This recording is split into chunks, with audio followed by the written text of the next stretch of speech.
Bismillahirrahmanirrahim. Welcome to lecture number 6 of Surveying 2.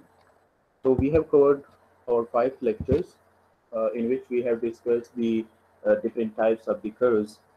So if we are discussing from our first lecture, the basic purpose, the basic objective for the designing of curve is to uh, gradually, smoothly, and comfortably movement from one line of communication into another line of communication. Okay. So in previous 5 lectures, we have discussed the horizontal curves. See, in horizontal curves, we have one line of communication, then we have another line of communication.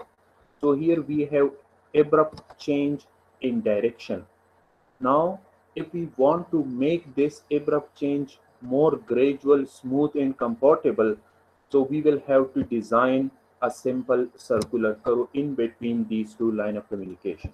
Okay, like this one. Also, if we have uh, different line of communication, suppose 3 or 4, so then we are designing combination of the simple circular curve, which is called the compound curve. Okay, or suppose if we have uh, two line of communication parallel to each other, so then we have required to design two simple circular curve in opposite direction, which are called the reverse curve. Okay, and also for more smooth, comfortable, and gradual movement from straight line into a curve, then we are also designing a transition curve in between the straight line and circular curve, or in between circular curve and straight line. So we have discussed uh, these simple curves, compound curves, and transition curves in details in previous classes. And remember, these are the different types of the horizontal curves in which we are dealing with the directional change. ठीक है, जिसमें हम abrupt change in direction को gradual बनाने के लिए ये different types of curve design करते हैं. And remember these different types of curves are in the horizontal plane. ये प्लेन में होता है, ठीक है, हॉरिजॉन्टल सरफेस में होता है, उसमें हम एलिवेशंस को कंसीडर नहीं करते. ठीक है. Now, in this lecture, we will discuss the vertical curve. Now, you can also think about the elevation difference between two line of communication, the gradient difference between two line of communication. Okay. Suppose if you are designing a road or railway project in hilly areas, so then you will have some ups and downs. ठीक है, आपके पास जो hilly area है उसमें ups and down हो सकते हैं. Suppose अगर ये एक हिली एरिया है, so for example this is the rising slope, ठीक है, या ये अप स्लोप है, फिर हमारे पास डाउन स्लोप है, फिर अप स्लोप है, ठीक है, फिर हमारे पास एक डाउन स्लोप है, फिर अप स्लोप है. So if you are designing a road project or railway project in such a hilly area, so see, you cannot design it horizontally, because अगर आप उसको स्ट्रेट और हॉरिजेंटल डिजाइन करते हैं ना, सो अ लॉट ऑफ मटेरियल आपने cut करना होगा. ठीक है, या सिमिलरली अगर जिसमें डिप्रेशन ज्यादा है, सो अ लॉट ऑफ मटेरियल आपने फेल करना होगा, which can increase the construction cost. So for that purposes actually जो रोड्स और ये डिजाइन करते हैं उसमें मोस्टली हम ये देखते हैं कि अपने कट एंड फेल को यूनिफॉर्म रखना है, या कट एंड फिल जो रेशो होता है वो आपने 1 से 1.5 या 1.8 तक रखना है. ठीक है, मतलब ये है कि ये जो सारे हेली एरियाज है इसको हम कट नहीं कर सकते. एक पॉइंट ये होगा. दूसरा पॉइंट ये है कि मतलब ये कि अगर आप स्ट्रेट रोड डिजाइन नहीं कर सकते. दूसरा पॉइंट ये है, अच्छा आप स्ट्रेट नहीं कर सकते तो फिर इस तरह एक ऑप्शन है कि हम यहाँ से यहाँ तक डिजाइन कर ले, फिर यहाँ से ये डिजाइन कर ले, फिर यहाँ से ये डिजाइन कर ले. अब देखें, now at this point we will have abrupt change from one slope into another slope. Now here we have abrupt changes in the grade. Grade में abrupt change आ रहा है ना, कि upward slope से abruptly अब डाउनवर्ड स्लोप पे shift हो रहे हैं. इस पॉइंट में देखें, अब डाउनवर्ड स्लोप से abruptly upward slope पे शिफ्ट हो रहा है. So now this is a kind of abrupt change in the slope. जिस तरह हम हॉरिजॉन्टल कर्व में बात करते हैं कि we have the abrupt change in direction. Similarly, here we have the abrupt change in the grade. Now, to make this abrupt change in the grade or slope, we will have to design here a vertical curve in between these two gradient, in between these two different slopes. Similarly, here we will have to design a vertical curve. यहाँ पे भी एक vertical curve design करना होगा, यहाँ पे भी एक vertical curve design करना होगा. ठीक है? So the vertical curves are used in highways and streets. Similarly, the vertical curves are designed in railway tracks. Okay, just to provide a gradual change between two adjacent grade lines. Remember, horizontal curve में जब हम बात करते हैं तो हमारे पास एक line of communication होता है, ठीक है, और दूसरा लाइन ऑफ कम्युनिकेशन होता है, दोनों में डायरेक्शनल चेंज होता है. In horizontal curve we call these line of communications, इसको हम क्या कहते हैं, स्ट्रेट्स कहते हैं या टेंजेंट्स कहते हैं या लाइन ऑफ कम्युनिकेशंस कहते हैं. सिमिलरली वर्टिकल प्लेन में या हिली एरिया में अगर आपके पास दो डिफरेंट स्लोप्स हो तो इसको हम ग्रेडियंट कहते हैं. तो एक हमारे पास अपवर्ड ग्रेडियंट है, एक डाउनवर्ड ग्रेडियंट है. नाउ इन दो ग्रेडियंट्स के दरमियान abrupt change in slope है. To make this abrupt change in slope gradual, we will have to provide the vertical curves. Okay, and see some agencies are providing these vertical curves at each and every change in the gradient. जिस तरह हमारे पास यहाँ पे change in the grade है from upward to downward, यहाँ पे change है from downward to upward, यहाँ पे भी change है from upward to downward. Mean 4 points है हमारे पास, तो हर एक पॉइंट पे आपने यहाँ पे वर्टिकल कर्व डिजाइन करना होगा. ठीक है, so in this lecture we will discuss the vertical curves and also you can see that the vertical curves जो होते हैं आप लोगों ने अगर देखे हुए हमारे पास जो फ्लाईओवर्स होते हैं, ठीक है, कि आप एक स्ट्रेट लाइन पे जा रहे होते हो, आप अपनी मीन फ्लाईओवर डिजाइन करना है, सो सी यहाँ पे आपने एक वर्टिकल कर्व डिजाइन करना होगा. ठीक है, ऊपर की तरफ आप जा रहे हैं.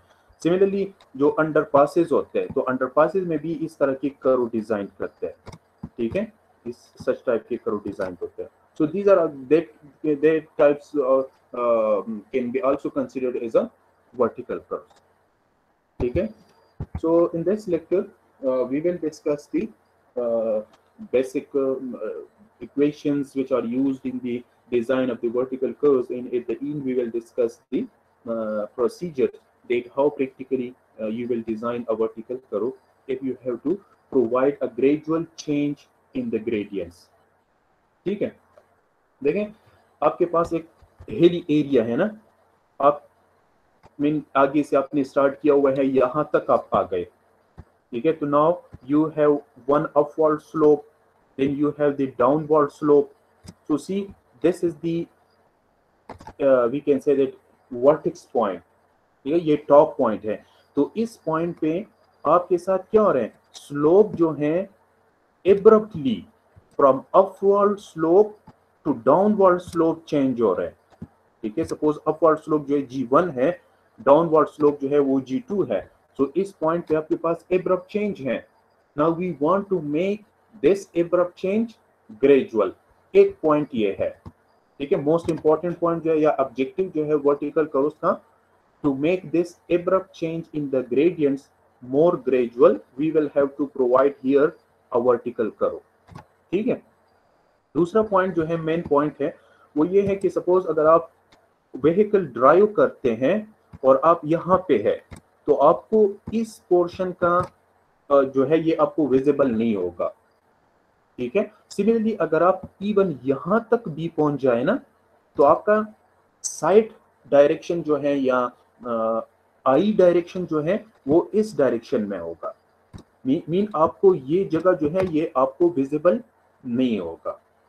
ठीक है, विजिबिलिटी जो है या साइड डिस्टेंस जो है वो बहुत ज्यादा कम होता है. तो यहाँ पे जो है अगर सपोज रोड बंद है या कोई इशू है या अगर दूसरी व्हीकल है वो आपको क्लियरली विजिबल नहीं होगा. ठीक है, आपको ये पता नहीं चलेगा कि गाड़ी जो है वो कितने डिस्टेंस पे है. तो अगर दूसरी आगे वाली गाड़ी जो है वो एक्सीडेंटली स्टॉप हो जाए तो फिर आपको इतना टाइम नहीं मिलेगा कि आप भी स्टॉप हो जाए। मीन क्लियर डिस्टेंस होना चाहिए ना दो व्हीकल्स के दरमियान, ठीक है। और अगर आप करो डिजाइन कर लें तो आप देखें अगर आप इस करो पे जा रहे हैं तो if you are here so ये एरिया जो है ये आपको क्लियरली विजिबल होगा अप टू सम डिस्टेंस, ठीक है। So to increase the visibility, to increase the side distance you will have to provide a vertical curve in between the two grade lines, ठीक है। Normally देखें अगर आप एक straight line पे जा रहे हैं ना, स्ट्रेट रोड पे जा रहे हैं वी वेलोसिटी पे, ठीक है, तो आगे एक व्हीकल है और एक ये व्हीकल है, इन दो व्हीकल्स के दरमियान कितना डिस्टेंस होना चाहिए, ठीक है। So that is the 30% of your speed. Mean अगर आगे आपसे एक गाड़ी जा रही है और आप यहाँ पे है तो आपने आगे वाली गाड़ी से कितना डिस्टेंस रखना है, that is 30% of your speed. For example अगर आप 100 किलोमीटर पर आवर पे जा रहे हैं ना, 100 किलोमीटर पर आवर पे जा रहे हैं तो दूसरी गाड़ी से आपका जो डिस्टेंस है वो 30 मीटर होना चाहिए, ठीक है। If your velocity is in kilometre per hour so उसका 30% ले लें, उतनी मीटर डिस्टेंस आपने दूसरी गाड़ी से रखनी है, ठीक है। सो अगर सपोज दूसरी गाड़ी जो है वो एक्सीडेंटली स्टॉप हो जाए तो आपके पास वो क्लियर डिस्टेंस होगा कि आप प्रॉपरली ब्रेक्स अप्लाई कर ले और प्रॉपरली जो है आपकी वेलोसिटी 0 हो जाए, ठीक है। तो ये तो जस्ट एक जनरल पॉइंट है, आप लोगों के माइंड में होना चाहिए, अक्सर टेस्ट में आ जाते हैं। लेकिन ये एक की ऑब्जेक्टिव भी है वर्टिकल करो की प्रोविजन का कि अगर आप एक ग्रेड लाइन पे जा रहे हैं ना तो आपको ये दूसरा साइड जो है ये विजिबल नहीं होगा। So to make the, you have to increase the visibility and side distance and also to make the abrupt change in the gradients more gradual, you will have to provide a vertical curve in between the two grade lines, ठीक है। अच्छा, now as we have discussed in addition to horizontal curves, see horizontal curves जब हम design करते हैं ना horizontal plane में, so if we are going from the right to left, ठीक है, अगर आप फर्स्ट लाइन आपका ये है दूसरा लाइन ये है, so then we are designing a horizontal curve which is called bending to the right, mean right की तरफ बेंड होता है ना।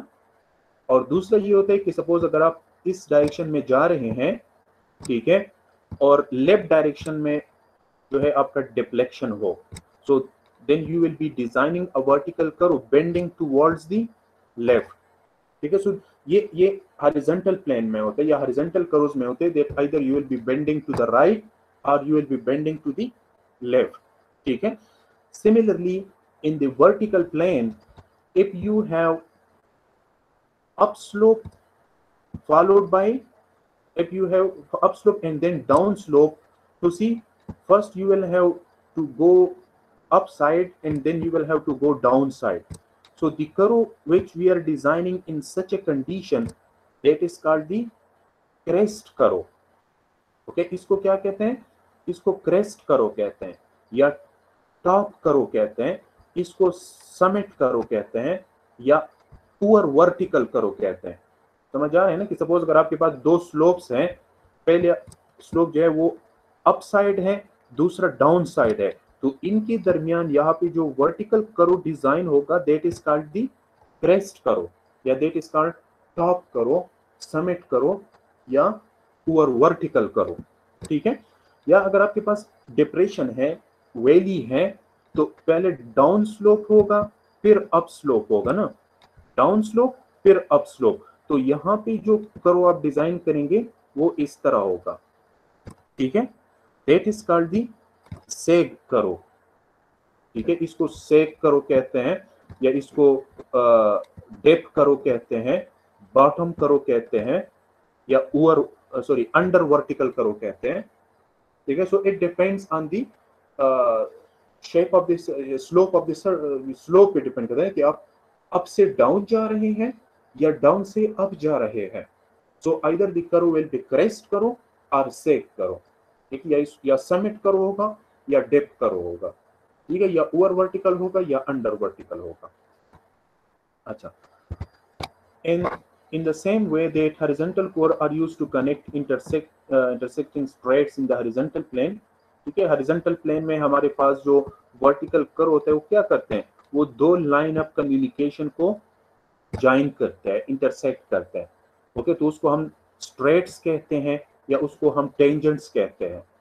ठीक है, वर्टिकल प्लेन में जो दो स्लोप को हम कनेक्ट करते हैं वर्टिकल कर्व से, तो जनरली उनको क्या कहते हैं, उनको ग्रेडियंट्स कहते हैं। उन स्ट्रेट्स को ग्रेडियंट्स कहते हैं। हॉरिजॉन्टल कर्व में उसको लाइन ऑफ कम्युनिकेशन या टेंजेंट्स कहते हैं, और वर्टिकल कर्व में उन दो स्लोप्स को क्या कहते हैं, ग्रेडियंट्स कहते हैं।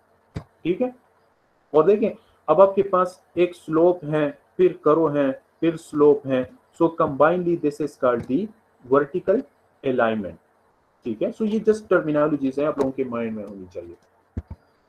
Similarly, the vertical alignment जो होते हैं, it will be composed of series of straight line gradients connected by curves।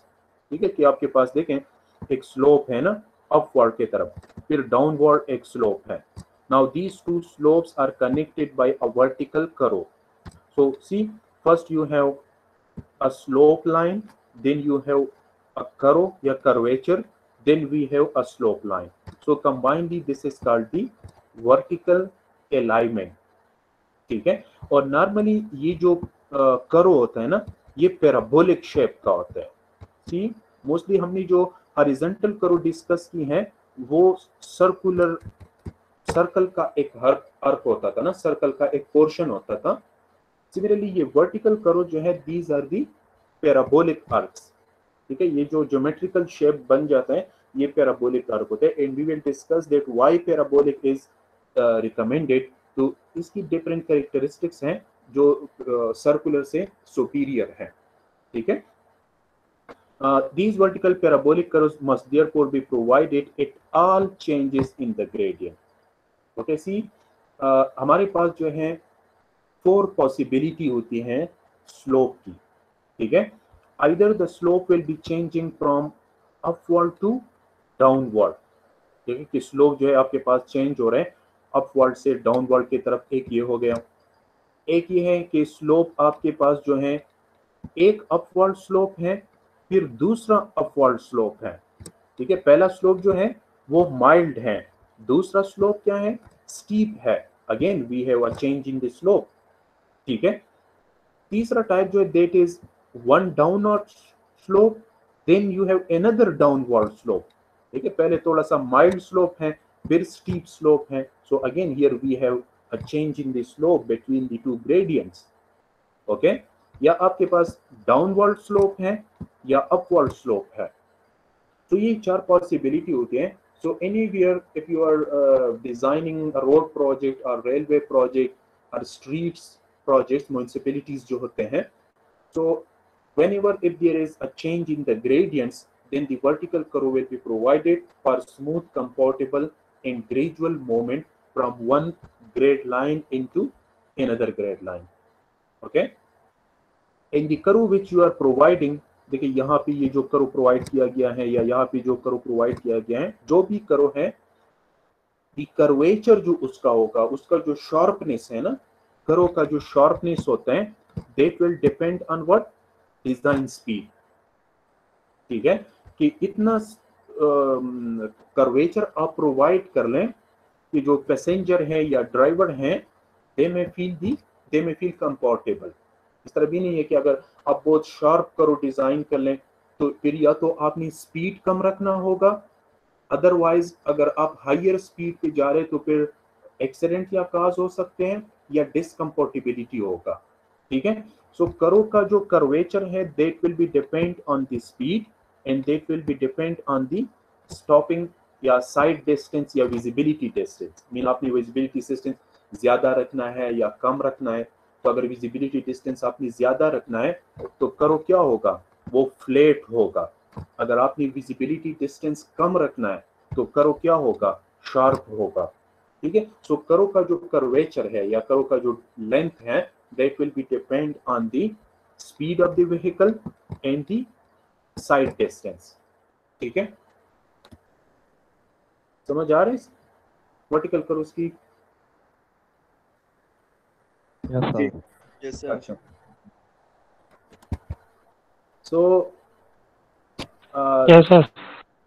see, that is the requirement for the curvature, for the sharpness or flatness of the curve, कि एक आपका speed हो गया, ठीक है, which will be linked with the comfortability, और second जो है वो साइड डिस्टेंस है, ठीक है। तो फिर स्पीड और साइड डिस्टेंस या स्टॉपिंग डिस्टेंस जो है, मीन स्टॉपिंग डिस्टेंस मीन दो व्हीकल के दरमियान जो सेफ डिस्टेंस होते हैं, again that will B depend on the velocity, ठीक है। मतलब ये है कि सपोज आप देखें, अगर आप 50 किलोमीटर पर आवर स्पीड पे जा रहे हैं ना, 50 किलोमीटर पर आवर स्पीड पे जा रहे हैं, ठीक है, और सपोज आप ब्रेक अप्लाई कर लें, ब्रेक अप्लाई कर लें, तो कितने डिस्टेंस तक आपकी वेलोसिटी जो है वो जीरो हो जाएगी, ठीक है। सपोज आप गाड़ी ड्राइव कर रहे हैं और 50 किलोमीटर पर आवर स्पीड पे आप जा रहे हैं, ठीक है।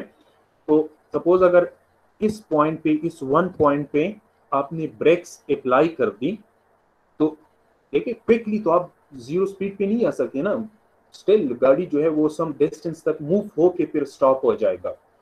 तो वो कितना डिस्टेंस लेगा, suppose it take x distance, ठीक है। और अगर आप 70 किलोमीटर पर आवर स्पीड पे जा रहे हैं और आप यहाँ पे ब्रेक अप्लाई कर लें, तो कितने डिस्टेंस तक जो है स्पीड जो है वो जीरो हो जाएगा, it will take 2 time of this distance. मतलब ये है कि if you are going at a speed of 50 kilometer per hour, so for example it take x distance to make the vehicle velocity zero, and if you are going at a 70 kilometer per hour और आप break apply कर ले तो वो इससे double distance लेगा। तो conclusion ये है कि अगर आप हायर वेलोसिटी पे जा रहे हैं, ठीक है, तो स्टॉपिंग डिस्टेंस जो है, सेफ डिस्टेंस जो है बिटवीन द टू व्हीकल वो ज्यादा होना चाहिए, और अगर आप स्लो वेलोसिटी पे जा रहे हैं तो फिर सेफ डिस्टेंस जो है वो कम होना चाहिए, ठीक है, या साइड डिस्टेंस जो है वो भी इस पे डिपेंड है, ठीक है। सो करो का जो कर्वेचर है that will B depend on the design speed and the stopping distance और साइड डिस्टेंस, ठीक है। अच्छा, now as we have discussed that why the vertical curves will be provided, what will be the purpose of the vertical curves. So vertical curves are similar to horizontal curves. See, what horizontal curves are just designed just to make the gradual change of the direction, and the vertical curves are provided just to make the change in gradient more gradual, ठीक है। And again for both the curves we have some specific speed, जिस तरह हमने horizontal curve के लिए discuss किया हुआ है कि उसका एक स्पेसिफिक स्पीड होगा हर एक कर्व के लिए, similarly we will have for the vertical curve, ठीक है। एंड द मेन फंक्शन जो है या पर्पस जो है that is the again safe and comfortable travelling between the two gradients and the some sufficient visibility या द स्टॉपिंग डिस्टेंस और safe distance in between the two vehicle, ठीक है। अगर आप कर्व प्रोवाइड कर लेना और आप यहाँ पे हैं तो ये एरिया जो है ये आपको क्लियरली विजिबल होगा, ठीक है। एंड सिमिलरली अगर आप इस ग्रेडियंट्स पे जा रहे हैं ना, तो इस पॉइंट पे हाईली डिस्कम्फर्टेबिलिटी फील होगी, या जो है यहाँ पे सेफ्टी जो है वो जीरो होगी, मीन एक्सीडेंट्स काज हो सकते हैं।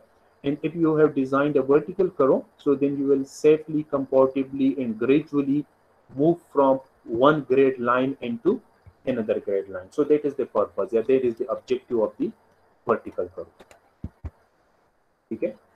And when two different gradients meet, ठीक है, टू डिफरेंट ग्रेडियंट्स, ये क्या होगा कि जब आपके पास दो लाइंस है और दोनों की स्लोप डिफरेंस है, दो डिफरेंट स्लोप्स की सरफेसेस है, then both the then that two different slopes, surfaces or gradients must be connected by a curve which will be called the vertical curve, ठीक है।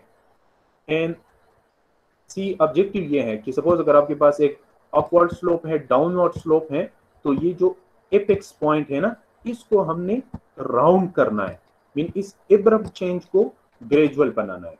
So either we will have to provide a circular arc or we will have to provide a parabolic arc. So vertical curves के लिए जो है ज्यादा recommended parabolic है, ठीक है. We will discuss its characteristics. And also अगर आपके पास जो कर्व है, अगर इसको आप सर्कुलर प्रोवाइड कर लेना, तो सपोज कर्व का रेडियस r है और लेंथ जो है वो l है.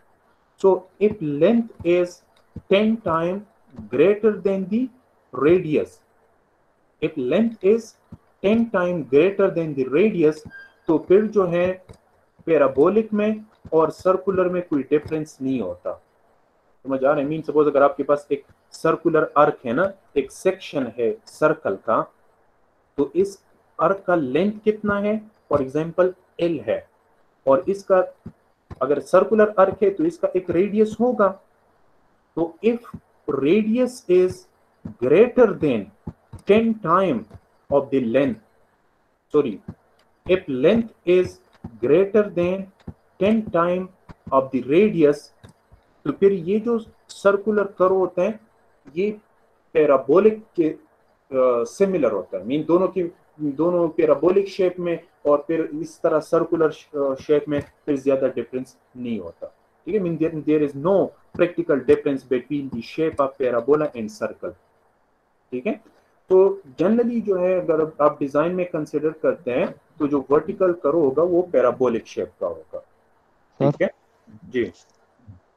सर ये जो रिलेशन वो आपने वो एग्जिस्ट किया ना कि L is greater than 10 time R, इसको देख के R is greater than 10 time L, इस तरह नहीं होगा? नहीं, अगर R ज्यादा है ना तो फिर वो कर्व जो है वो ज्यादा शार्प होगा, फिर वो पैराबोलिक से रिजेम्बलेंस आप उसकी नहीं कर सकते.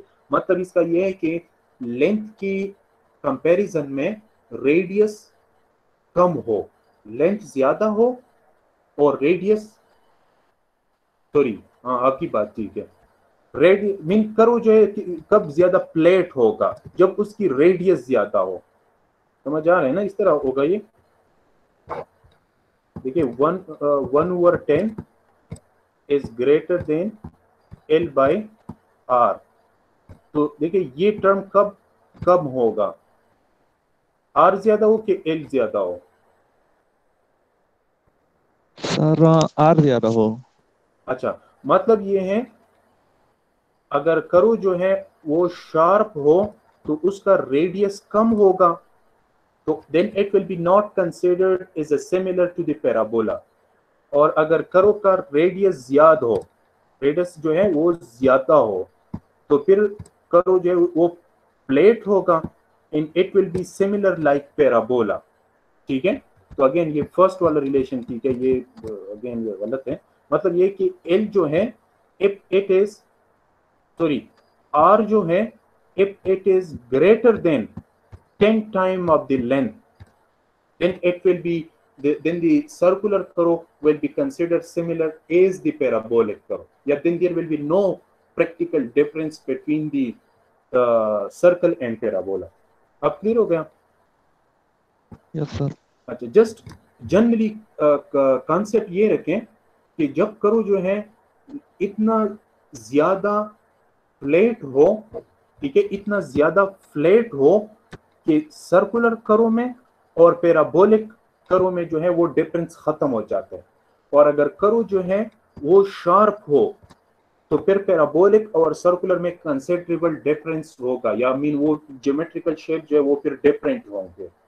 तो आर्क जो है वो कब फ्लैट होगा, जब उसकी रेडियस बहुत ज्यादा हो as compare to the length, ठीक है. अच्छा, now these are the different characteristics based on which the parabolic arc is recommended as compared to the circular arc.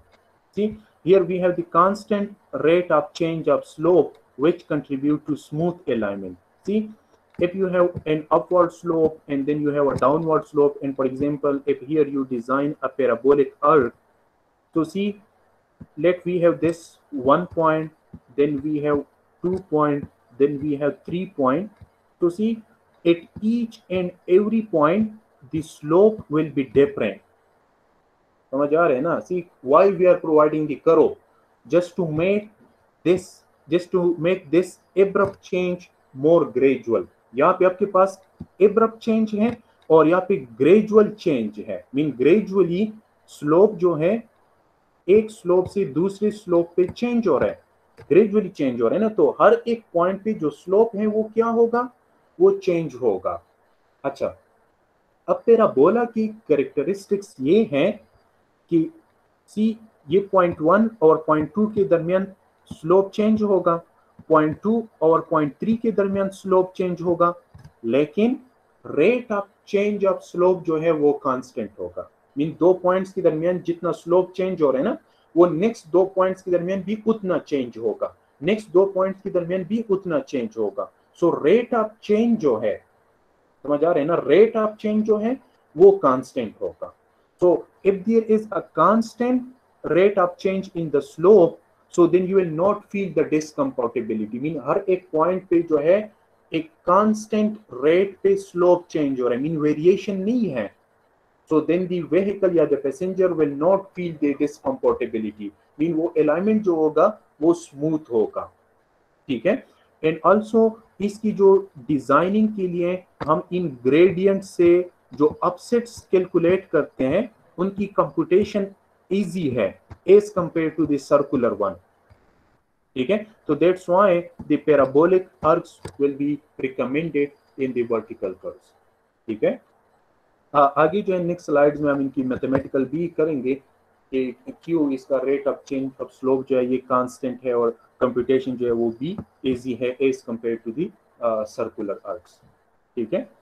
अच्छा, now as we have discussed that in the vertical curve actually we are connecting the two different gradients, okay, the two different slopes or the two different grades। तो suppose अगर आपके पास एक ये line है, इसका slope जो है g1 है, और एक ये लाइन है, इसका स्लोप जो है g2 है, ठीक है। now see as we have discussed that when these two different gradients are meeting at this apex point, so they will be connected here by a vertical curve, okay, and that curve will be in the vertical plane, so that's why it will be called the vertical curve, okay। now main thing जो है इसकी designing में वो इसकी slopes होते हैं कि अगर आपके पास ये दो स्लोप्स है ना, तो फर्स्ट स्लोप कितना है और नेक्स्ट स्लोप कितना है, पहले आपने ये फाइंड करना होगा, ये आपने प्रैक्टिकली ऑब्जर्व करना है, प्रैक्टिकली फील्ड से ये इंफॉर्मेशन कलेक्ट करना है कि जो दो स्लोप्स हैं वो कितने हैं। तो सी फर्स्ट ये कि स्लोप को आप किस तरह रिप्रेजेंट करेंगे, किस तरह एक्सप्रेस करेंगे, इसका यूनिट क्या होगा। सो नॉर्मली जो स्लोप्स होते हैं वो परसेंटेजेस में एक्सप्रेस होते हैं, ठीक है। सपोज अगर आपको कोई कह दें कि इसका स्लोप जो है that is 2%, so what will be mean by 2%, it means that अगर आप 100 यूनिट हॉरिजॉन्टल चले जाएं तो 2 यूनिट इसमें राइज होगा। So what will be the slope of this line, it will B 2/100, it means that 2%, ठीक है। मीन स्लोप को आप किस तरह रिप्रेजेंट करते हैं, यहाँ से वर्टिकल कर्व का कांसेप्ट यहाँ से स्टार्ट होगा ना कि आपके पास दो डिफरेंट स्लोप्स हैं, तो स्लोप्स कितने हैं, फर्स्ट स्लोप कितना है, सेकंड स्लोप कितना है, तो आपने उसको स्पेसिफिक यूनिट्स पे रिप्रेजेंट करने हैं, ठीक है। सो स्लोप जो है नॉर्मली हम क्या करते हैं, परसेंटेजेस में रिप्रेजेंट करें। तो आपको ये पता होना चाहिए कि परसेंटेज का मतलब क्या होगा। अगर आप 100 यूनिट, 100 फीट या 100 मीटर हॉरिजॉन्टल चले जाएं और उसमें 2 यूनिट, 2 फीट या 2 मीटर राइज हो, तो इस लाइन का स्लोप क्या होगा, 2% होगा, ठीक है। सो एक तो परसेंटेज हो गया। एक ये है कि हम जनरली अक्सर स्लोप रिप्रेजेंट करते हैं 1/n, ठीक है, कि अगर आप n यूनिट चली जाएं और उसमें 1 यूनिट राइज हो, तो फिर इस लाइन का स्लोप क्या होगा, that will B 1/n। In any term हो सकता है ना कि सपोज आप 50 फीट चले जाएं और आपके पास 1 फीट राइज है, तो इसका स्लोप क्या होगा, 1/50 होगा, ठीक है। अगर आप 100 फीट चले जाएं और आपके पास 2 फीट राइज है, तो इसका स्लोप क्या होगा, 2/100 होगा, समझ आ रहा है ना? आप अगर 80 मीटर चले जाएं और उसमें 1 मीटर राइज है तो इसका स्लोप क्या होगा? 1 in 80 होगा. So generally you can say that अगर आप इन यूनिट चले जाएं और इसमें 1 यूनिट राइज है so the slope will be 1:n. और यहाँ पे अगर आप 100 यूनिट चले जाए, नाउ 100 जो है ये फिक्स है, 100 यूनिट चले जाएं, राइज जितना भी है, 2 है, 1.5 है, 3 है, 1 है, सो it will B that much percentages. समझ आ रहे हैं ना? अब देखें, सपोज अगर हम 25 मीटर चले जाएं, 25 मीटर चले जाएं और 1 मीटर उसमें राइज हो, ठीक है, तो according to this system slope कितना होगा? 1 in 25 होगा. ठीक है, तो इसको हम इस तरह लिख सकते हैं 4 in 100. तो दूसरे सिस्टम में कितना हो जाएगा? 4% हो जाएगा. ठीक है, 1 in 25 इज इक्वल टू 4%. तो ये दोनों का कन्वर्जन जो है ये आपको क्लियर होना चाहिए कि स्लोप हम किस तरह रिप्रेजेंट कर सकते हैं. So slope can be represented in percentages और it can be represented in 1 in n. Clear हो गया ये दोनों? जी यस सर. अच्छा, और दूसरा जो जस्ट एक रिकमेंडेशन है कि अपवर्ड स्लोप जो है वो पॉजिटिव कंसिडर होगा, उसको हम पॉजिटिव रिप्रेजेंट करेंगे, और जो डाउनवर्ड स्लोप है उसको नेगेटिव रिप्रेजेंट करेंगे. ठीक है. अच्छा, and these are the 4 types of the vertical curves. There will be 4 possibilities for the designing of the vertical curves. See, as we have also discussed that, for example, if you have an upward slope, for example, if you have a positive slope, positive mean upward slope, mean आप ऊपर की तरफ जा रहे हैं, and then you have a downward slope, mean then you have a negative slope. So here you will design a vertical curve. That is called the summit curve या that is called the convex curve. ठीक है. Second type जो है, first if you have a downward slope and then you have the upward slope, so then here a vertical curve will be designed like this one. ठीक है. So ये area जो है ये फिल करना होगा, इसमें ये एरिया जो है ये कट करना होगा. So this curve is called the sag curve, या this is called the concave curve, it is called the dip curve, या it is called the under vertical curve, और इसको over vertical curve कहते हैं. ठीक है. अच्छा, तीसरा टाइप जो है, सपोज अगर आपके पास एक पॉजिटिव स्लोप है फिर दूसरा पॉजिटिव स्लोप है. ठीक है, मीन दोनों पॉजिटिव है लेकिन डिफरेंट है, पहला माइल्ड है दूसरा स्टीप है. ठीक है, तो इनके दरमियान भी यहाँ पे इस तरह एक वर्टिकल कर्व डिजाइन करना होगा. अगेन इट इज कॉल्ड सेग और कनकेव कर्व. ठीक है. फोर्थ टाइप जो है, अगर आपके पास एक डाउनवर्ड स्लोप है, एक नेगेटिव स्लोप है, फिर दूसरा नेगेटिव स्लोप है. ठीक है, दोनों नेगेटिव्स हैं लेकिन डिफरेंट है. ठीक है, एक माइल्ड है दूसरा स्टीप है. Again you will have to design here a vertical curve, so that is called the summit curve or convex curve. So for the designing of vertical curves you will face 4 possibilities. Either the slope will be changing from upward to downward, or the slope will be changing from downward to upward. Okay, also the slope can be changed from one upward to another upward, the slope will be changed from one downward to another downward. ठीक है, तो ये 4 possibilities हो सकते हैं.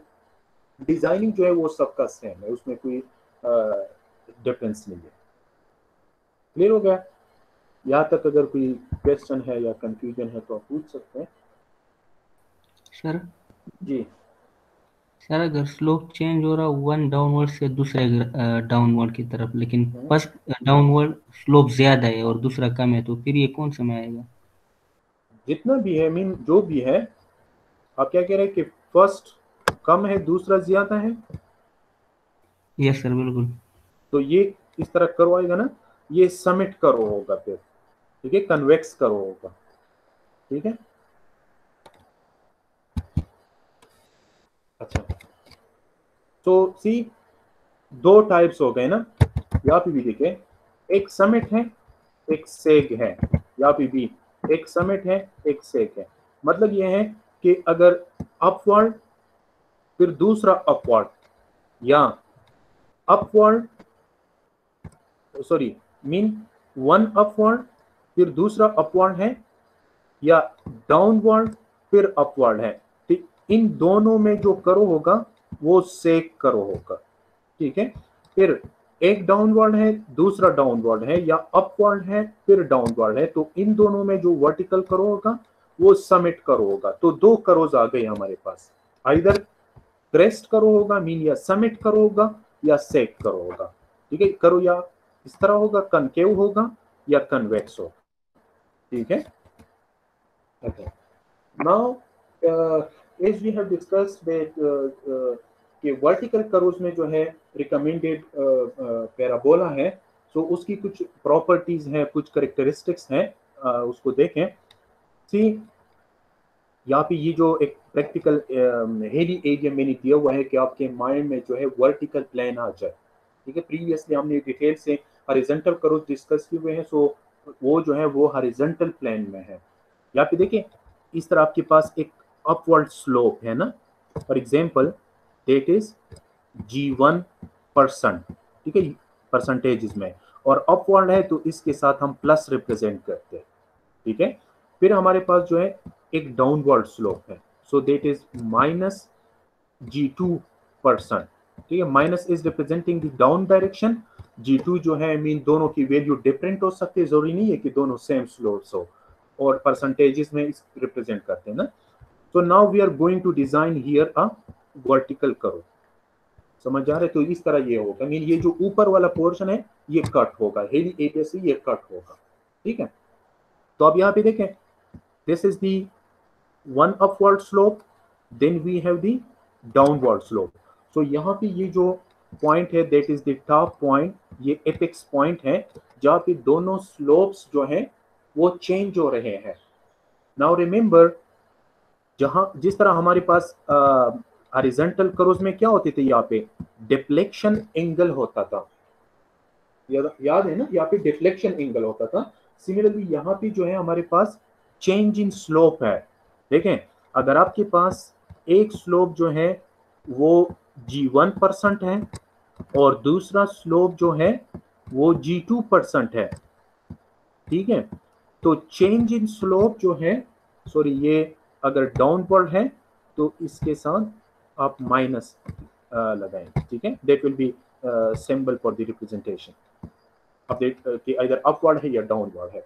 Now the change in slope जो है, यहाँ पे जो चेंज इन स्लोप है that will be equal to the algebraic sum, ठीक है। ये वर्ड्स को याद रखें, मीन एक हमारे पास अरिथमेटिक सम होता है ना, एक हमारे पास क्या है, अलजेब्रिक सम है। सो यहाँ पे जो चेंज इन स्लोप होगा that will be the algebraic difference between the two slopes, ठीक है। फॉर एग्जांपल, अगर ये फर्स्ट स्लोप जो है ये आपके पास प्लस 1.5% है, ठीक है, दूसरा जो है फॉर एग्जांपल ये हमारे पास -3.2% है, तो यहाँ पे स्लोप में टोटल कितना चेंज होगा, समझ आ रहे हैं ना, टोटल चेंज कितना होगा।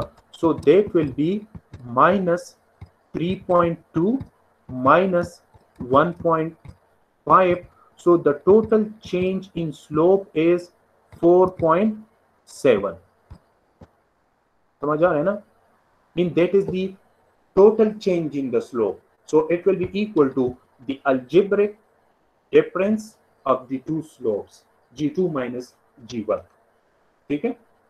एक तो ये हो गया। अच्छा, अब देखिए, suppose here we will have to design a vertical curve which will start from this point and will end here, ठीक है। तो ये जो स्टार्टिंग पॉइंट है, सपोज ये O पॉइंट है, और मीन O जो है that is the beginning of the vertical curve, ठीक है। यहाँ पे लेट हमारे पास ये B पॉइंट है, that is the end of the vertical curve, ठीक है। अब देखें, यहाँ पे ये जो बिगनिंग पॉइंट है ना, इसको अगर हम ओरिजिन कंसिडर करके यहां से एक वर्टिकल एक्सिस ड्रॉ कर लें और ओ बी जो है इसको अगर हम as a x axis consider कर लें, ठीक है। तो ये जो ओ वाई और ओ एक्स है, these are the axis, mean rectangular coordinates की एक्सिस है ना, passing from the beginning point of the vertical curve, या जो वर्टिकल करो का जो बिगिनिंग पॉइंट है ये हमारा इज अ ओरिजिन कंसिडर होगा, ठीक है। ये ओ ए और ए बी ये क्या है, ये टू ग्रेडियंट्स है ना, टू डिफरेंट स्लोप्स है, टू टेंजेंट्स हैं, ठीक है। अच्छा, ये प्लस G1 जो है दैट इज द ग्रेड या the slope of the first line, और माइनस G2 जो है दैट इज द ग्रेड और slope of the second grade line, ठीक है। अच्छा, अब देखिए ये जो अगर हम इस टेंजेंट पॉइंट पे एक पॉइंट ले लें, इस टेंजेंट पॉइंट पे एक पॉइंट ले लें, तो ये ओरिजिन से देखें कितने डिस्टेंस पे होगा। फॉर एग्जांपल ये x डिस्टेंस पे है, ठीक है। देखिए अगर आप स्लोपी एरिया पे आप हॉरिजॉन्टल मेजर करते हैं तो हम क्या करते हैं, इस तरह स्ट्रेट मेजरमेंट लेते हैं ना, हॉरिजॉन्टल डिस्टेंस जब हम लेते हैं तो हम ये लेते हैं, फिर ये इस तरह स्टेप बाय स्टेप हम हॉरिजॉन्टल डिस्टेंस मेजर्स करते हैं, ठीक है। तो वर्टिकल कर्व्स में हमारा जो x डिस्टेंस होगा वो स्ट्रेट डिस्टेंस होगा, वो हॉरिजॉन्टल डिस्टेंस होगा, ये पॉइंट जो है ये माइंड में रखें, ठीक है। तो सपोज अगर हमारे पास यहाँ पे एक पॉइंट है इस स्लोप पे, मीन ये सरफेस पे एक एन पॉइंट है, ये ओरिजिन से कितने डिस्टेंस पे है, x डिस्टेंस पे है। तो इस पॉइंट का वर्टिकल डिफरेंस कितना होगा इस ओरिजिन से, कोई बता सकता है? अगर इस लाइन का स्लोप जो है ये G1 है, हॉरिजॉन्टल डिस्टेंस x है, तो एन पॉइंट का जो ओरिजिन से वर्टिकल डिफरेंस है वो कितना होगा जी, कोई बता सकता है? What will be the vertical distance between point O and point N? जी sir slope and percentage multiply by x distance. Exactly, देखें स्लोप क्या है हमारे पास G1, परसेंटेज में है तो इसको 100 पे डिवाइड कर ले कि आपके पास वो फ्रैक्शन में आ जाए, और multiplied by x, in that will B this distance, ठीक है। n से o तक ये जो डिस्टेंस है that will B G1 x divide by 100। इन यहाँ से ये जो एक एक पॉइंट है ना ये आप माइंड में रखें, ये सिंपल से स्टार्ट होके थोड़ा सा कॉम्प्लेक्स की तरफ जा रहे हैं, तो फिर आप लोगों को क्लियर होना चाहिए। तो नाउ ये फर्स्ट प्रॉपर्टी है पैराबोला का, या फर्स्ट प्रॉपर्टी है वर्टिकल कर्व का, कि the difference in elevation between the beginning of the curve and any point on the tangent या eight any point on the gradient will be equal to G1x by 100। Mean अगर इस gradient पे आप कहीं भी एक पॉइंट ले लेना, यहां पे एक पॉइंट ले लें, तो O से वो कितना एलिवेशन पे होगा, O से वो कितना वर्टिकल हाइट पे होगा, तो इसका हॉरिजॉन्टल डिस्टेंस कितना है, that x multiplied by G1 divide by 100, ठीक हो गया। अच्छा, अब देखिए हमने ये जो इन पॉइंट लिया हुआ है ना, इस इन पॉइंट से अगर हम यहां पे इस तरह एक अपसेट ड्रॉ कर ले, परपेंडिकुलर अपसेट ड्रॉ कर लें, तो कर्व तक ये जो डिस्टेंस है, सपोज इसको हम y से रिप्रेजेंट कर लें, remember this y is called tangent correction, इसको टेंजेंट करेक्शन कहते हैं या इसको टेंजेंट अपसेट कहते हैं, ठीक है। The distance from gradient to the curve, mean ये एन पॉइंट हमने एनी पॉइंट लिया हुआ है ना, हॉरिजॉन्टली O से x डिस्टेंस पे है, तो अब इससे मीन देखे ना सरफेस पे हमने एक पॉइंट लिया हुआ है, तो इससे कर्व तक ये डिस्टेंस कितना होगा, that is called the tangent correction या that is called the tangent upset, ठीक है। सो सपोज यहाँ पे हमारे पास ये जो पॉइंट है दैट इज करो पे जो टच कर रहे हैं, अगर ये m पॉइंट है और एक्सिस के साथ ये k पॉइंट है, ठीक है। तो नाउ जनरली हमारे पास पैराबोला का एक इक्वेशन है, देखिए ये ओ वाई और ओ एक्स ये हमारे पास एक्सिस है ना, तो अगर ओ से हम इस तरह x डिस्टेंस पे आ जाएं तो इस एक्सिस से करो तक ये डिस्टेंस कितना होगा, ये जो के एम है, ये जनरली हमारे पास एक इक्वेशन है इसका, दिस डिस्टेंस, देखिए कि अगर अलोंग द एक्स एक्सिस आप x डिस्टेंस आ जाए ना तो करो तक ये डिस्टेंस कितना होगा, that will be equal to C x square plus g1 x। जिस तरह हमारे पास सर्कल का इक्वेशन होता है ना, X square plus Y square is equal to सी।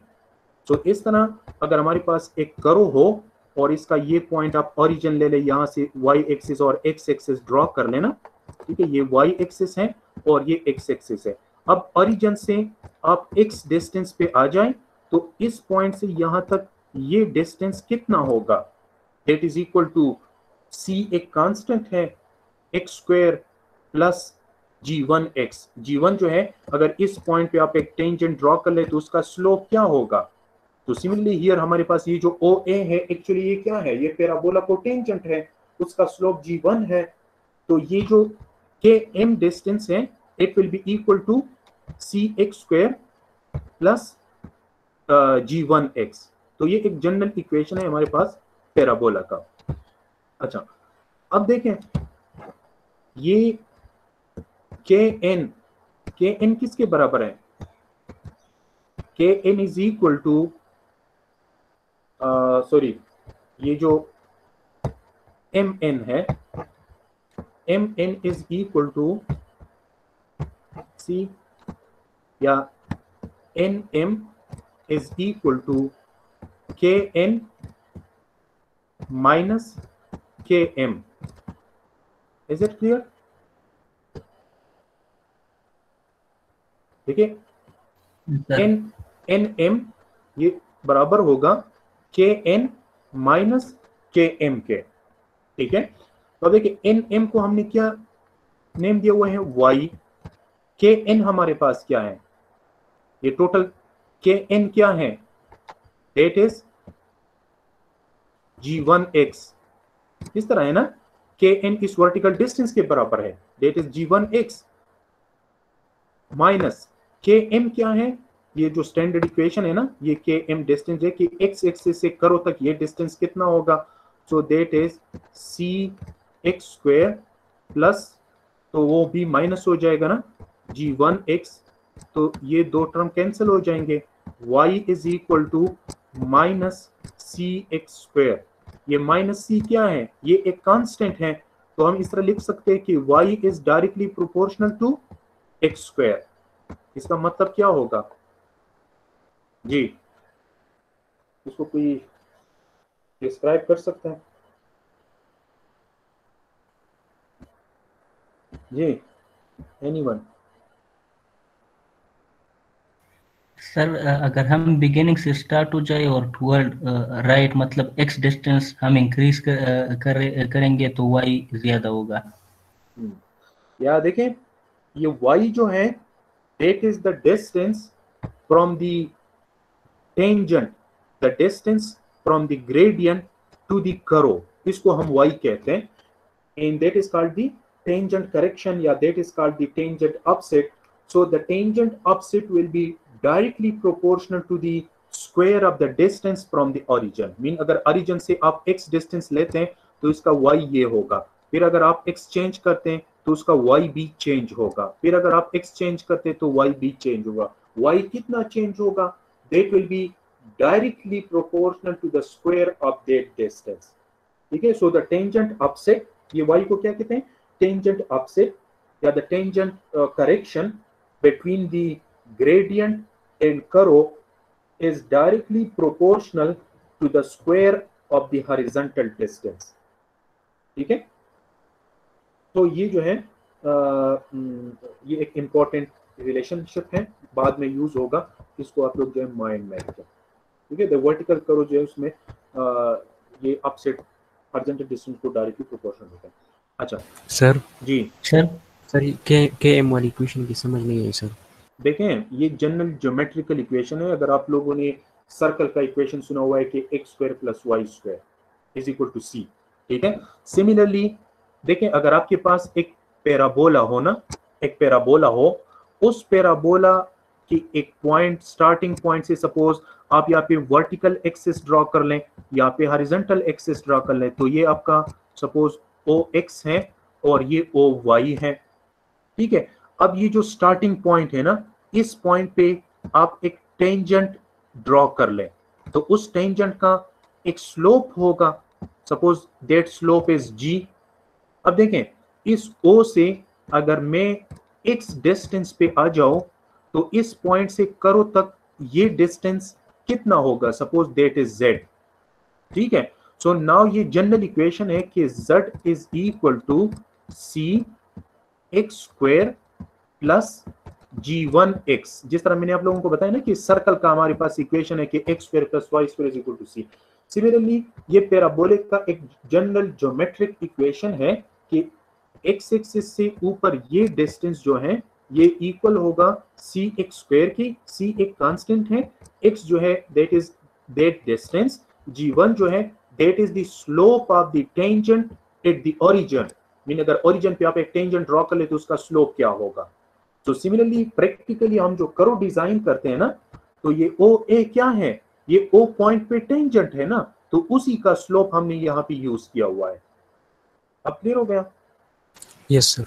ये जनरल इक्वेशन है पैराबोला का, ठीक है। जनरली आप सर्च कर ले ज्योमेट्रिकल शेप में कि पैराबोला का इक्वेशन क्या है। अच्छा नाउ अब देखें मोस्ट इंपॉर्टेंट ये जी सर ये equation y is directly proportional to x square, sir ये एक खास पॉइंट मतलब a पॉइंट तक वैलिड होगा ना, इससे आगे तो फिर ये इनवर्स रिलेशन हो जाएगा। नहीं, आप अगर देखें इस स्लोप को सिमिलर डायरेक्शन में आप एक्सटेंड कर दें, सिमिलर डायरेक्शन में, तो ये यहां तक एप्लीकेबल होगा। आगे हम डिस्कस करेंगे, ठीक है। यहां तक ये एप्लीकेबल होगा, 3 पॉइंट तक। मीन अगर ए से इस स्लोप को आप सिमिलर स्ट्रेटली मीन इसको एक्सटेंड कर लेना, तो आखिरी जो पॉइंट होगा वहां तक ये इक्वेशन एप्लीकेबल है, ठीक है। Yes sir. अच्छा आगे आ रहे हैं, अब हम उसको करेंगे। अच्छा नाउ सी ये जो एम पॉइंट है that is the point on the curve. इस पॉइंट का एलिवेशन क्या होगा ये बता सकते हैं? देखें हमारे पास ये स्टार्टिंग पॉइंट है ना, इस पॉइंट की इंफॉर्मेशन हमें गिवन होंगे। Now we are interested to find out the elevation of different points on the curve. We are interested to find out the elevation of different points on the curve. So elevation of M क्या होगा? Elevation of point M that will be equal to elevation of point O plus क्या g1x, that is the vertical distance. So O की elevation के साथ अगर आप g1x 8 कर लें, so you will get what? Elevation of n minus tangent correction. तो आपके पास क्या आ जाएगा? Elevation of m. And this is the most important equation designing में फिर भी यूज होगा कि अगर आप इंटरेस्टेड है कि वर्टिकल कर्व के डिफरेंट पॉइंट्स की एलिवेशन आप फाइंड कर लें, so elevation of any points on the curve will be equal to elevation of the beginning of the curve plus g1x minus y. y is the tangent correction of that point, ठीक है। अब देखें अगर आपके पास वो दूसरा curve है या वो सेक कर्व है, तो ये स्टार्टिंग पॉइंट है, ठीक है। तो फिर यहाँ पे अगर आप एक पॉइंट ले ले m, तो इस पॉइंट का एलिवेशन क्या होगा? सो देखें that will be the tangent correction and this will be the point on the tangent. तो देखिए elevation of point O minus g1x by 100 plus y। समझ आ रहे हैं ना? मीन सेक करो में जस्ट ये साइंस जो हैं ये अपोजिट हो जाएंगे और समिट करो में ये इक्वेशन होगा। Is it clear? जी यस सर, क्लियर। अच्छा, तो ये 3 टर्म्स हमने डिस्कस किए, एक दो टर्म्स और हैं। Again see that is the first grade line, ये दूसरा ग्रेड लाइन है, ठीक है। इसका स्लोप जो है हमारे पास +G1% है, दूसरा जो है इसका स्लोप -G2% है, ठीक है। ये हमारे पास जो है टॉप पॉइंट है। Let this is the starting point of the vertical curve and this is the ending point of the vertical curve, ठीक है। नाउ अगर इस OB को हम स्ट्रेट ज्वाइन कर ले तो ये क्या होगा, मीन दैट OB जो है that is called the chord, ठीक है। यहाँ पे हम इस तरह O को एज ओरिजिन लेके इसके OY और O एक्सिस भी ले सकते हैं, लेकिन ये OB जो है that is called the chord, और ये जो कर्व पाथ है ये तो पैराबोलिक आर्क है, मीन ये OB स्ट्रेट लाइन होगा। अब अगर इस A से हम एक स्ट्रेट इस A से हम कॉर्ड को एक परपेंडिकुलर ड्रॉ कर लें, ठीक है। ये जो AE लाइन है ना, AE that is the perpendicular to OB, mean apex point से OB तक एक परपेंडिकुलर ड्रॉ कर लें तो वो कर्व को इस F पॉइंट पे इंटरसेक्ट करेगा, ठीक है। अच्छा, एक बात ये भी है कि हेली एरिया में हम जो डिस्टेंसेस मेजर करते हैं ना वो हम स्ट्रेट मेजर करते हैं, ये पॉइंट याद रखिए। हॉरिजॉन्टल प्लेन में जिस तरह हम स्ट्रेट डिस्टेंस मेजर करते हैं ना, तो वर्टिकल कर्व में हम क्या करते हैं, स्लोप को अवॉइड करते हैं ना। हॉरिजॉन्टली हम स्ट्रेट डिस्टेंसेस मेजर करते हैं, तो ये O से B तक ये जो स्ट्रेट डिस्टेंस है ना that will be the total length of the vertical curve, ठीक है। स्ट्रेट लाइन होगा ना, अलोंग द स्लोप हम नहीं जाएंगे, ठीक है। हम जो लेंथ मेजर करते हैं वो हम हॉरिजॉन्टली स्ट्रेट मेजर करते हैं, ये पॉइंट याद रखें। अच्छा, अब देखिए ये AE क्या है, OB को परपेंडिकुलर है, तो हमारे पास दो ट्राइंगल बन रहे हैं, OA एंड E और AE और B, ये दो ट्राइंगल बन रहे हैं ना, OAE और AEB, and both are the right angle triangle, so we can take the ratio of their similar sides। देखिए AE divide by OE will be equal to AE divide bye EB, इस तरह हम लिख सकते हैं जी, दोनों right angle triangle है ना, तो AE divide by OE will be equal to AE divide bye EB। सो अब देखिए ये AE और AE जब कैंसिल हो जाए, so we will get 1 over OE is equal to 1 over EB। so see we can write also OE is equal to EB। what does it mean जी, इसका मतलब क्या है? See हमने Sir, ये जो the line AE bisect the line OB। Exactly हमने ये जो एपेक्स पॉइंट से वर्टिकल लाइन ड्रॉ किया हुआ है, इट बाइसेक्ट द कॉर्ड।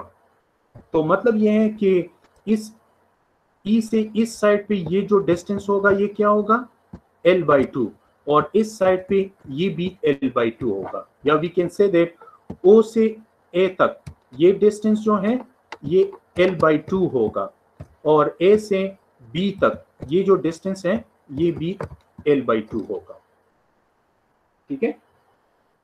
अच्छा, नाउ ये तो फोर्थ पॉइंट हो गया। फिफ्थ पॉइंट जो है देखें, हमने जो प्रीवियस स्लाइड में इसको डिस्क्राइब किया कि y is directly proportional to x square, ठीक है। अगर ओरिजिन से आप x डिस्टेंस लेते हैं तो इसका जो टेंजेंट करेक्शन है y, इन दोनों के दरमियान ये रिलेशनशिप है, that tangent correction is directly proportional to the square of the horizontal distance, ठीक है।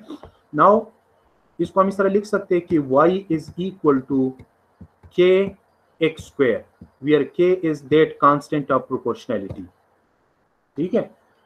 Now if we take the derivative dy divide by dx, तो डेरिवेटिव क्या आ जाएगा इसका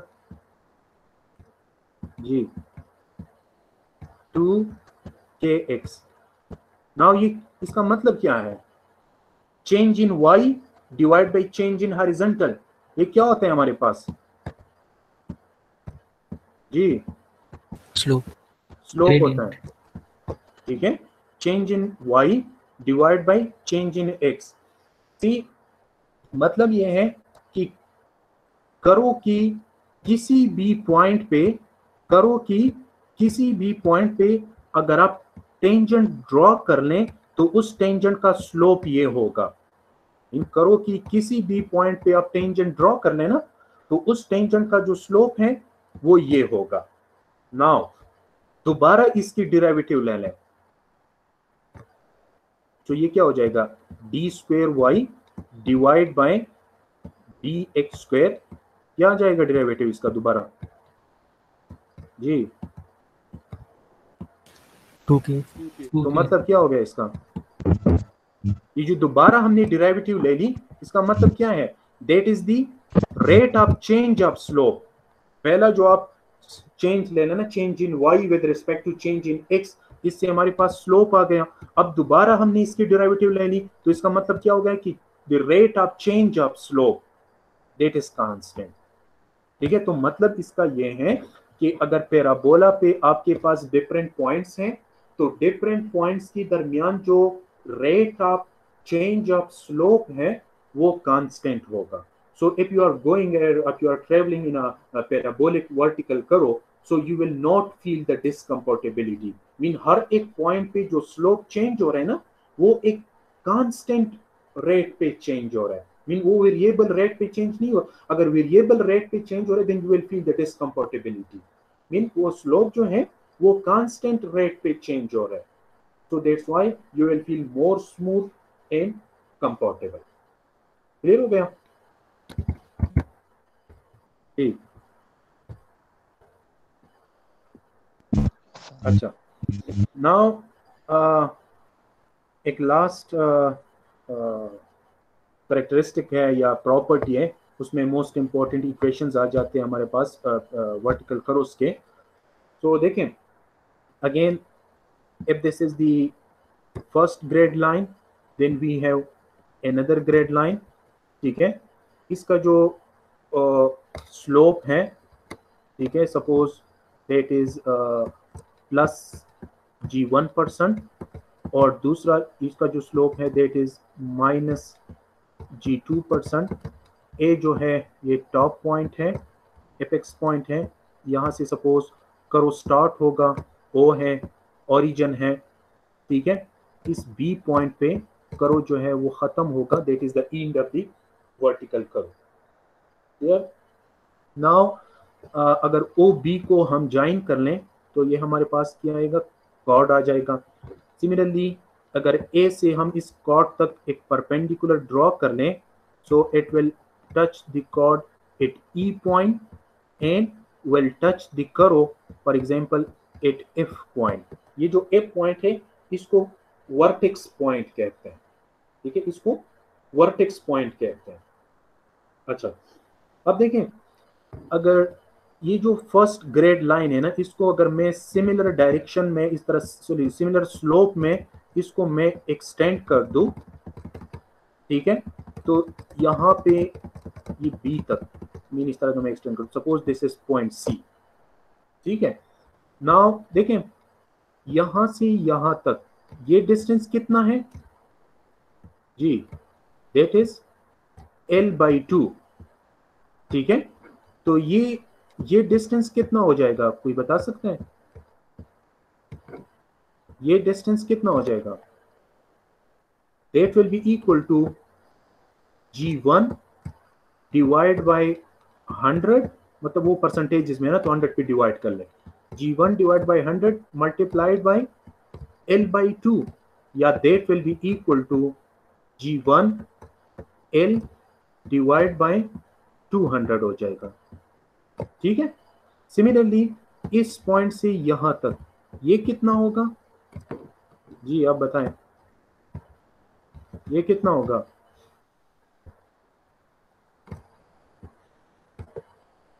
जी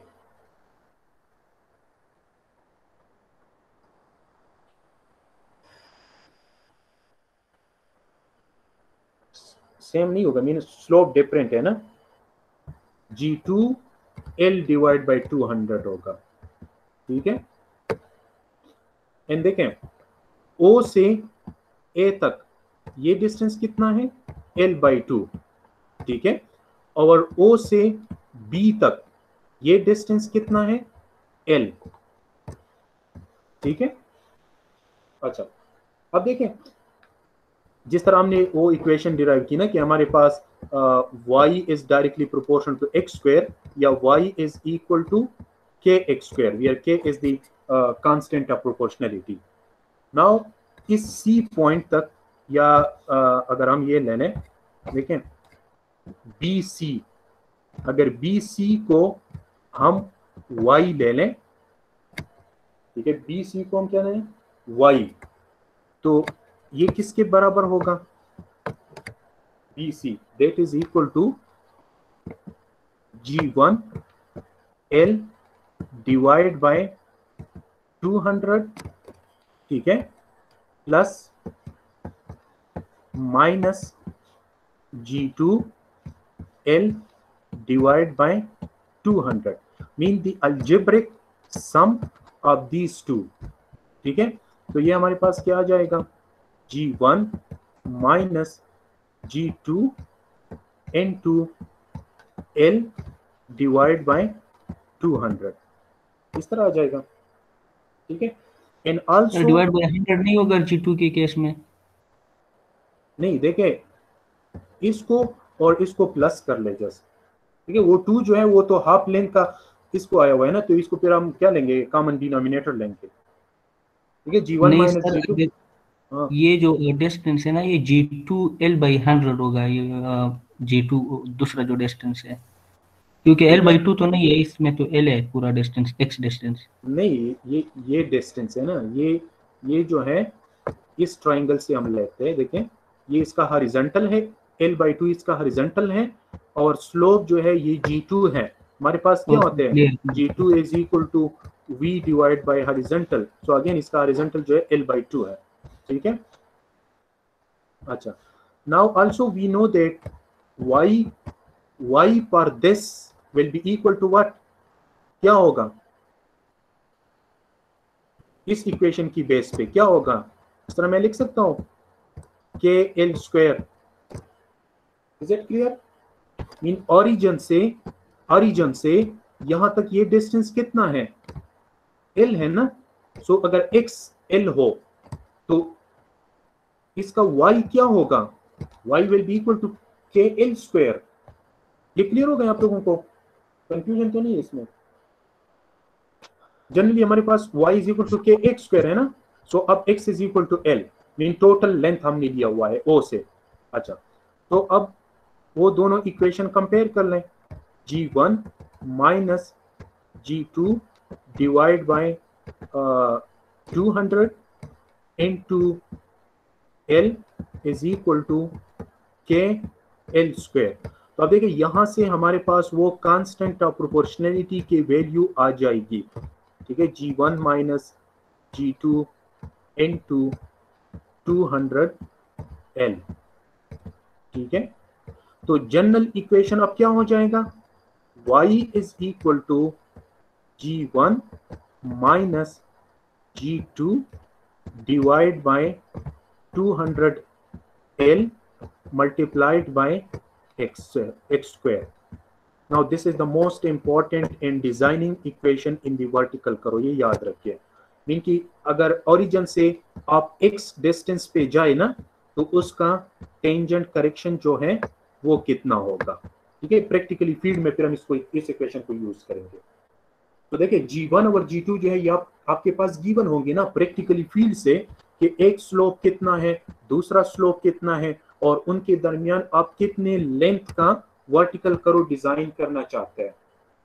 तो फिर डिफरेंट डिस्टेंसेस पे ऑफसेट्स कितने होंगे या टेंजेंट करेक्शंस कितने होंगे। So that is the general equation for the parabolic vertical curves. ठीक है, ये तो बीच में आ गया। अच्छा, अब देखें हमारे पास l/2, ये l/2 है ना, O से A तक, ये डिस्टेंस कितना है, l/2। सो अगर x हमारे पास l/2 हो तो y क्या होगा जी, अगर x हमारे पास l/2 हो तो y क्या होगा, बताएं जी।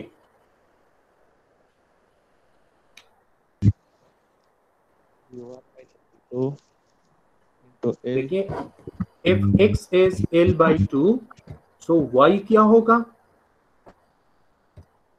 AF G2 L/200।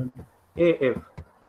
देखिए ये y होगा ना, अगर हम ओरिजिन से l/2 डिस्टेंस पे आ जाएं तो इसका टेंजेंट करेक्शन क्या होगा, उसका टेंजेंट अपसेट जो है वो AF होगा, and that will be equal to G1 minus G2। ठीक है, एक्स स्क्वायर ये डिस्टेंस है ना, दैट इज l/2, मीन ये जो जनरल इक्वेशन है हमारे पास, G1 minus G2 into x square divide by 200L। सो अब x हमारे पास कितना है, l/2 है, दैट इज क्या आ जाएगा 200L। ठीक है, सो एट l/2, ठीक है, mean at l/2 tangent correction क्या होगा, G1 minus G2 into L divide by 800। ये क्लियर हो गया।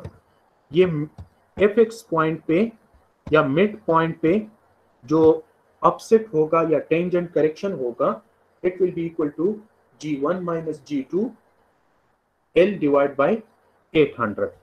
ठीक है, अब देखें from this triangle OAE and OCB, ठीक है, हम इस तरह लिख सकते हैं कि AE divide by OE is equal to BC divide by OB।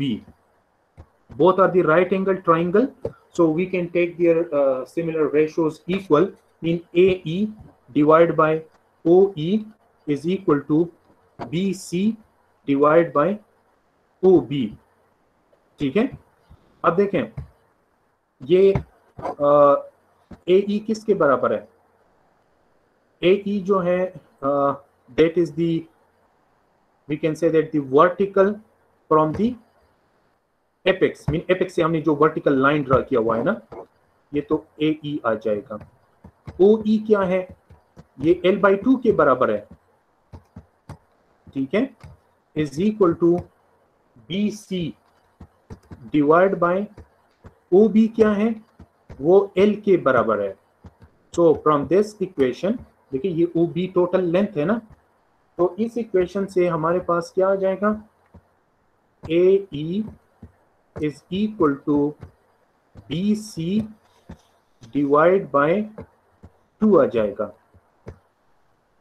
ठीक है, AE is equal to BC divide bye 2, या वो BC हमारे पास क्या है, देखिए 1/2, ये BC हमारे पास क्या था, that was equal to G1 minus G2 divide by 200 into L, इस तरह था, या it is equal to G1 minus G2 into L divide by 400। ठीक है, मीन ये टोटल AE ये कितना है, G1 minus G2 L divide by 400, और A से F तक ये कितना है, G1 minus G2 L divide by 800। ठीक है, तो देखें हम इस तरह लिख सकते हैं कि सी, अब इस इक्वेशन से देखें A E is equal to, mean उसको 2 पे मल्टीप्लाई कर लें और 2 पे डिवाइड कर लेना, तो ये क्या बन जाएगा G1 minus G2 into L divide by 800। Mean इस टर्म को हम इस तरह लिख सकते हैं 2 multiplied by G1 minus G2 divide by 800 L। 2 से हमने मल्टीप्लाई किया और 2 पे डिवाइड किया ना, तो ए ई क्या बन जाएगा, A E is equal to 2 time of the G1 minus G2 L divide by 800। ये किसके बराबर है, ये ए एफ के। So A E is equal to 2 time of the A F. समझ आ रहा है, या A F is equal to what, half of the A E. इसका मतलब क्या होगा, डिस्क्रिप्शन क्या होगा इसका जी बताएं, व्हाट डज इट मीन। सी, ये ए एफ जो है ये इस टोटल के हाफ के बराबर है, तो हम ये लिख सकते हैं कि A F is equal to F E, इस तरह लिख सकते हैं yes sir. A F is equal to F E. तो जनरल इसका डिस्क्रिप्शन ये होगा कि ये जो करो होता है, ये the curve lies midway between the apex point and mid point of the long chord. ये जो ई पॉइंट है ना, ये लॉन्ग कॉर्ड का मिड पॉइंट है, और ए जो है ये हमारे पास एपेक्स पॉइंट है। तो अगर कॉर्ड का मिड पॉइंट और एपेक्स पॉइंट हम ज्वाइन कर लें, तो ये करो कि मिड पॉइंट पे इंटरसेक्ट होगा, और कॉर्ड से करो तक ये जो डिस्टेंस है that will be equal to the distance from the curve to the apex. ठीक है, लेकिन ये सारा जो हमने ये पॉइंट जो हमने डिस्कस की, इसमें बेसिकली हमारे पास ये है एक इक्वेशन आ जाते हैं, जनरल इक्वेशन आ जाते हैं पैराबोलिक का। ठीक हो गया। So these are the different properties of the parabola. Clear? क्या तक अगर कोई क्वेश्चन है या कंफ्यूजन है तो आप पूछ सकते हैं।